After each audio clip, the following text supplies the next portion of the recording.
Hello and welcome back to the Football Forecast. We've got Will and Dan Withers, and we're going to be talking about Liverpool because it is the story of the season at the moment. Title contenders last season, they've gone toe-to-toe with Pep Guardiola's Manchester City for such a long time, and now suddenly there's a huge drop-off. There's conspiracy theories out there that certain players are saving themselves for the World Cup. Of course there is. You haven't seen these conspiracy theories? Oh, I tried to block myself off from that nonsense. All right, that was a very managerial response. Yeah, I don't want to talk about it, to be honest with you. Liverpool are not in great form. They have come off the back of beating Rangers 7-1, but don't forget they also beat Bournemouth earlier this season. I think it was 9-0. Yeah. Salah scored a hat-trick off the bench. Liverpool fans are a little more confident than what they were 5 or 6 days ago. But where has it gone wrong this season? From the eye test alone, there just looks like there's a lack of intensity in Liverpool.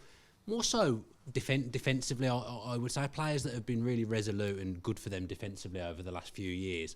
I'm not seeing the same things. Fabinho for Arsenal's goal last week when he came on. You've not seen that kind of play from Fabinho. He's the entirety of the time he's been at Liverpool. There's questions being asked of Van Dijk. I mean, all players, even the best in the world, will have a lull at some point. It just feels like Liverpool as a whole at the moment, that they're having a bit of a lull, and there's just that lack of intensity. Going backwards, it feels like players are running through treacle.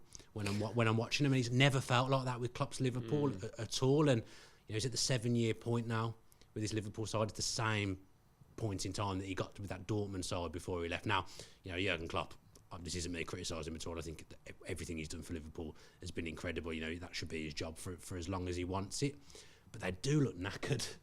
Yeah, I think it's whereas, like you said, from the eye test before, they're so explosive, and even like at the start of the season, I actually thought it was a bit of arrogance, the defending, like the first Man United goal when Van Dijk's walking around like Liam Gallagher at the back. First gear. It was just a bit like, what's going on here? But the more and more it goes on, it does feel like that sort of mental fatigueness is just. I mean, 4 months ago they were on for a quad. 5 months ago they were on for a quad, and now we're looking at the sort of.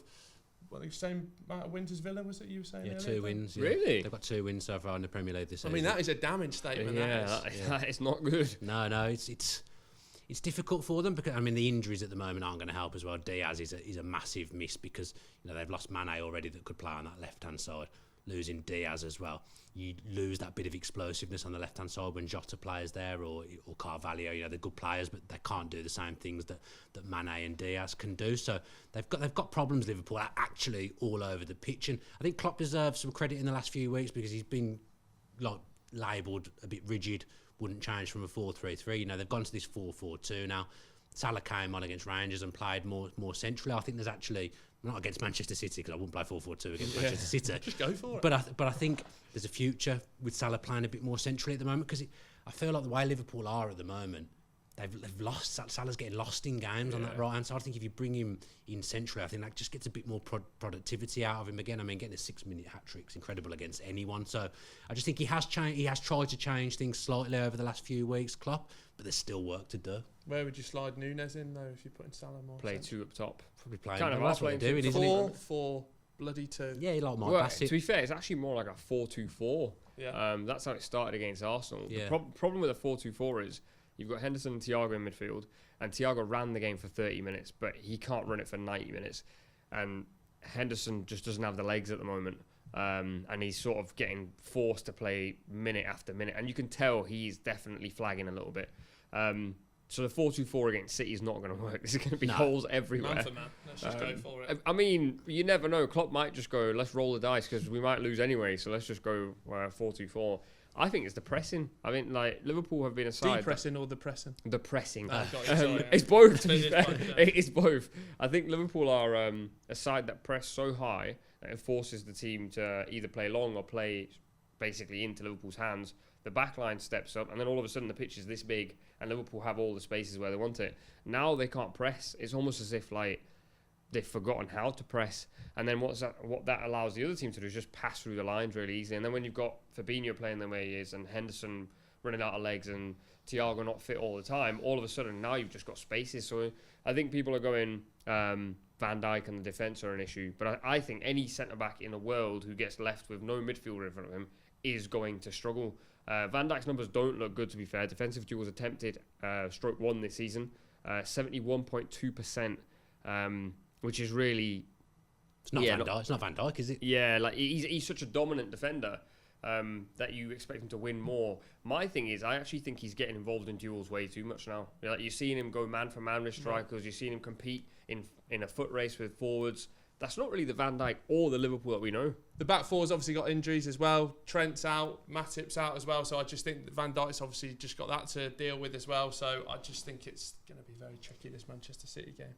I think when you're going through a bad patch, which Liverpool are, you suddenly start to get indecisive as players with movements. Like, that press has been so orchestrated over the years under Klopp. It's almost as if now that they're all thinking about things for the extra split second, and the press doesn't always seem in unison with Liverpool like it has done in previous years. I mean, you probably do well not to press Manchester City, to be honest, anyway, and sit back. But there's just all these little things with Liverpool at the moment, and the injuries won't help. Konate coming back will help, because I actually think the plan would have been this season that he would have probably played the Premier League games, and Matip might have played the Champions League games, do a bit of a switch around from last season. He's been injured, and I think he's going to become a big player for them. I think he'll help Van Dijk as well, just having someone different next to him to I feel like athlete. He's a real athlete. Konate is very good at the things modern day defenders need to be good at, so I think he'll help coming back. Maybe Gomez at right back at the moment. He had a tough time at centre back in the Champions League. Maybe just being at right back and him being a bit more defensive than Trent at the moment for the next few games. Maybe that actually might help Liverpool a little bit. It's just endless problems, isn't there? Well, talking of problems, do you think they go and strengthen in January? It's absolutely necessary, but I don't think they will. The thing is, Liverpool are waiting on Jude Bellingham in the summer. Liverpool are going to need 2 midfielders by the time that time comes around, because Henderson will have he will have grown a year. Yes, Henderson will become Milner at some point, won't he?